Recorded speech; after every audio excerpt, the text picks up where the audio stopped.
The man caressed the woman's thigh, ripping off her clothes, while the unconscious woman remained oblivious. Just an hour earlier, the woman and her boyfriend had boarded this 1982 military vessel. Among their fellow passengers were unreasonable bullies, actresses dressed provocatively, and a young couple. The most formidable figure was the congressman, a presidential candidate. The bully began fawning over him the moment they boarded. He ordered his men to obey the congressman's commands. Clearly, the congressman relished this treatment. He occupied a luxurious suite, feasting on extravagant meals, wine, steak, delicacies from land and sea. In stark contrast, the other passengers stayed in standard cabins resembling dog kennels. The rooms were cluttered and chaotic, and their meals came from the galley. Disgustingly bad. This glaring disparity fueled resentment among the lower-class passengers. The man, unable to tolerate it, stepped forward to argue. Why can't everyone be treated equally? We all paid our fare. Why do they get the best food and lodging? The bully snarled a fierce warning.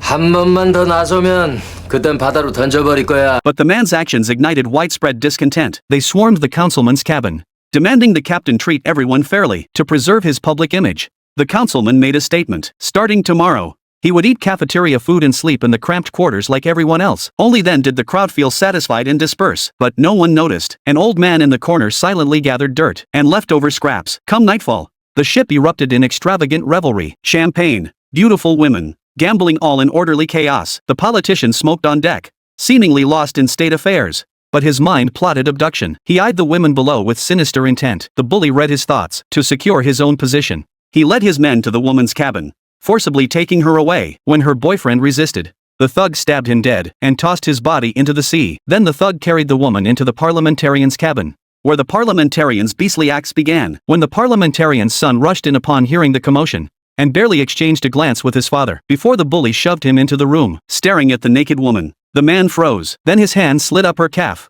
and his own sin began. On this ship, the woman wasn't the only victim. After being attacked, the young couple clung to each other, weeping, not knowing what to do. The humiliated woman emerged from the chamber of sin, only to discover her boyfriend had been murdered. In despair, she climbed the railings, preparing to leap into the sea. At that critical moment, an old man stopped her. The next morning, the passengers awoke to find the ship, which had been sailing the seas, now suspended 10,000 meters above the clouds. All communication systems had failed. Panic began to spread among the passengers.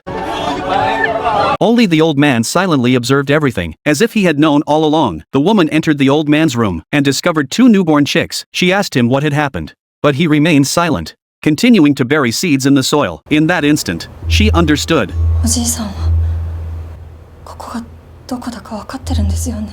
The old man merely smiled again without speaking. But when would these plants grow? Whether they could even survive was uncertain. At this altitude of 10,000 meters, how could they possibly endure?